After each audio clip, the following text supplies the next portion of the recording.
Welcome to Marvel Vision, a podcast about Marvel, the MCU, and right now, Spider-Man No Way Home. I'm Alex.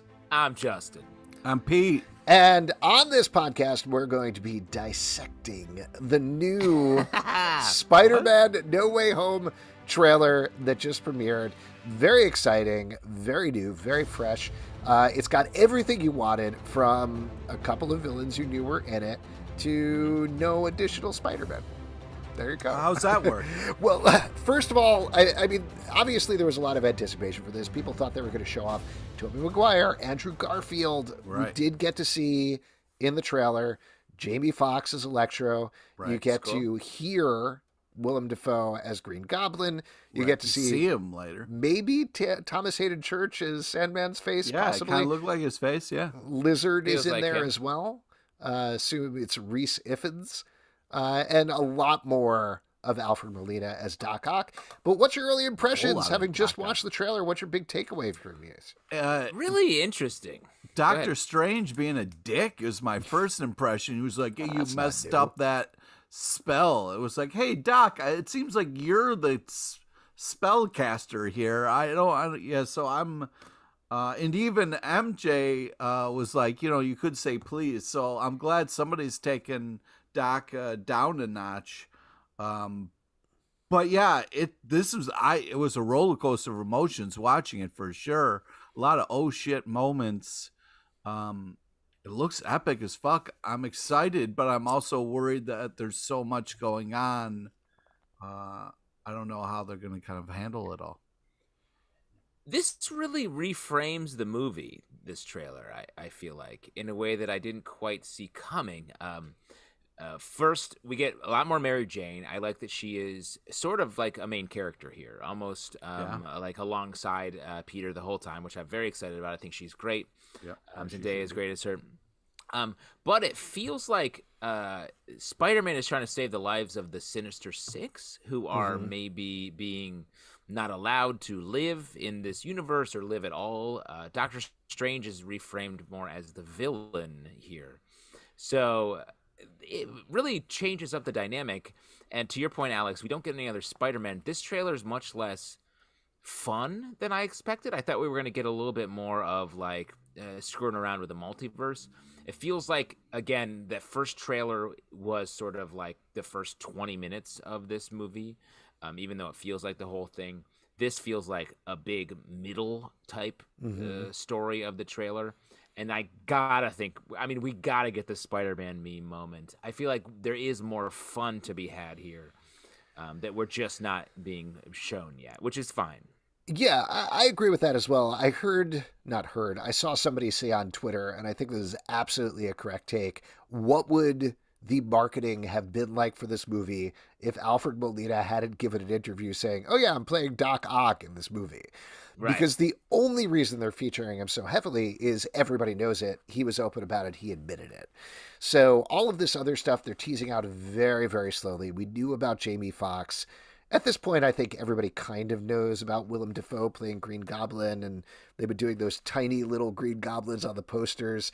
So now we finally got the full-sized one in the armor showing up. So that's sort of an oh shit moment, as well as the Goblin, the pumpkin bombs and everything going on there.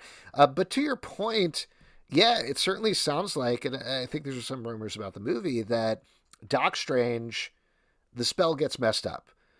These villains start coming through, and essentially Spider-Man is like, no, these other Spider-Men failed. I can save them. I can figure out a way to keep them alive, because that is a very Spider-Man thing, that no one dies. I think there was Dan Slott did that run where it was no one dies, and that feels very, very true to that. So I kind of love that idea of the character, but I wonder what the ultimate lesson is going to be here for Spider-Man. And if the lesson is you can't save everybody by letting MJ die again, as they tease at the end of the trailer, that frankly is annoying to me. That is like watching the Wayne parents die in Crime Alley over and over again. I don't need to see Spider-Man watch more people die while they're dropping off of a bridge or construction or whatever, Well, and I don't think they'll go that way. It seems like they are going that way a little bit. Well, but feels like this movie is a sort of public versus private life. Like both trailers have been about like Peter Parker being like, I finally figured out my private life, and then it's made public, and he's like, now both are ruined. I need to balance this. And then he gets both of those things like blown out, where his private life enters his public Spider-Man life because they're his Scooby Gang, as Doctor Strange refers to them in this trailer. On that side, and on the other side, he's trying to save these villains from the Spider-Man life that it feels like isn't really his job. They're not people he knows. They're not from this multiverse. I don't know how they're going to work out the actual continuity of it. If they're pulled into this universe, are they stolen from a moment, and then will they be returned where they will die?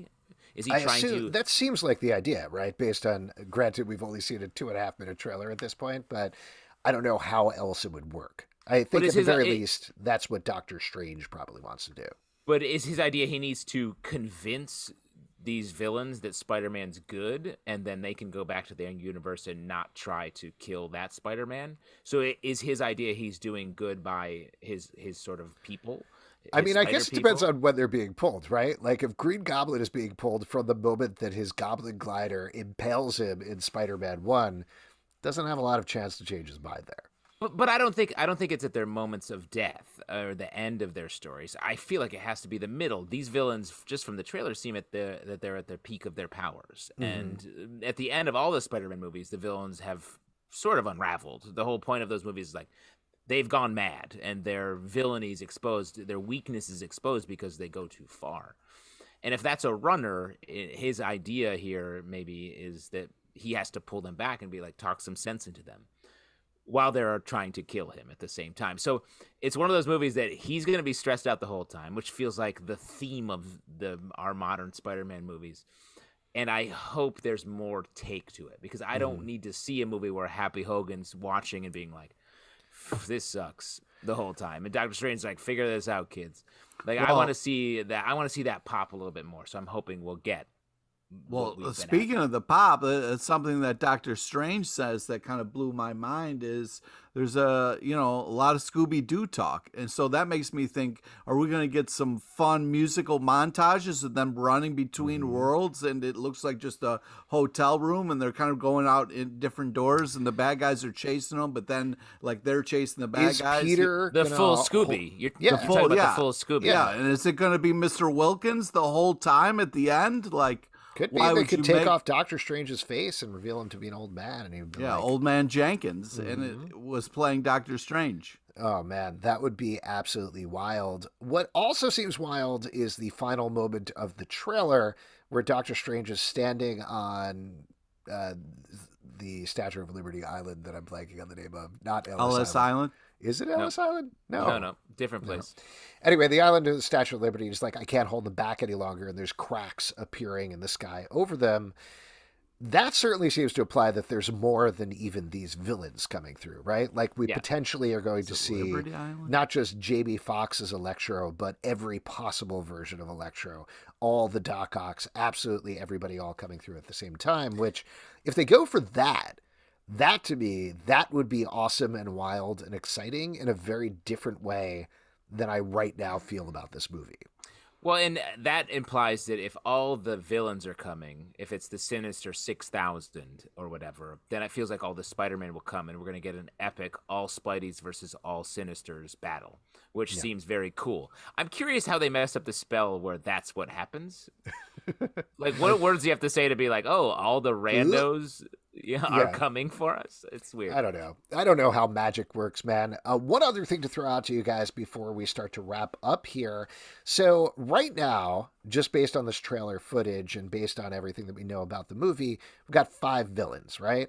We've definitely got Doc Ock. There's that very fun moment where they laugh at his name being Otto Octavius. Good stuff. That's kind of mean. That's kind of mean, actually. Like, and then laughing at them. You don't have a name like that. Yeah, like Pete LePage, if you were like a library villain. Could you imagine? Like, we would make fun of you. If you were like, I'm going to turn LePage, we'd be like, Pete LePage is his name? You love this, right, Pete? So we got Doc Ock, we got Green Goblin, we got Sandman, we got Electro, we've got Lizard. That's 5. There's got to be a 6th villain in this movie, right? Got him. And what is a traditional sixth of the Sinister Six? Is like a rhino. Right. Sometimes a Great. scorpion. Would love to see Giamatti back. Oh yeah, come on. You know, Giamatti's awesome. gonna growl from a He still has the green screen suit. He kept it from the set, so Yeah, he he could should. just ride it back in. You could have Mysterio is classic. You could have Vulture come back potentially, though it seems like they've kind of had it. Like Mysterio's obviously dead or presumably dead, and Vulture seems to be reformed. Venom? But I would say Mysterio makes a lot. Venom. Wow, that's a stretch. Mysterio makes a lot of sense since a lot of the beginning of this movie is built around Mysterio revealing Peter Parker's identity. So I feel like a Mysterio confrontation might be cool. Well, here, this is 100% not true. What if Doctor Strange turns out to be Mysterio and we get that Scooby-Doo reveal you're talking about, Pete, where this is him all orchestrating this thing to in trick. that teaser, he's wearing like a winter jacket, not his normal garb. So it made me think like this really isn't Doctor Strange. That would be fun though, right? Because Mysterio's whole thing was like, I'm for the multiverse is real. And they're like, well, that's crazy. And then if he's like, I'm going even bigger this time, that would, I don't know. I think that would be a fun twist. Wild. If the whole and fun. thing was a feint, that would be a wild. Since so I think much of people the would future riot. of Marvel, 100%. We've already agreed that the future is multiverse, so don't fuck with us now. Yeah. Well, regardless, this is going to be a wild ride. Are you guys excited about getting tickets on Spider Monday? I just want to say though that seeing just the villains was as the trailer went on, it was a little upsetting because I kept wanting to see other Spider-Man or other heroes, and it was a little like They're holding that. They're clearly We're gonna and get honestly, Spider meme. Fine. Hold some stuff. You don't have to show everything in the trailers. That is okay. We all know it's going to happen, but it's going to be so much more satisfying when we see it in the theater.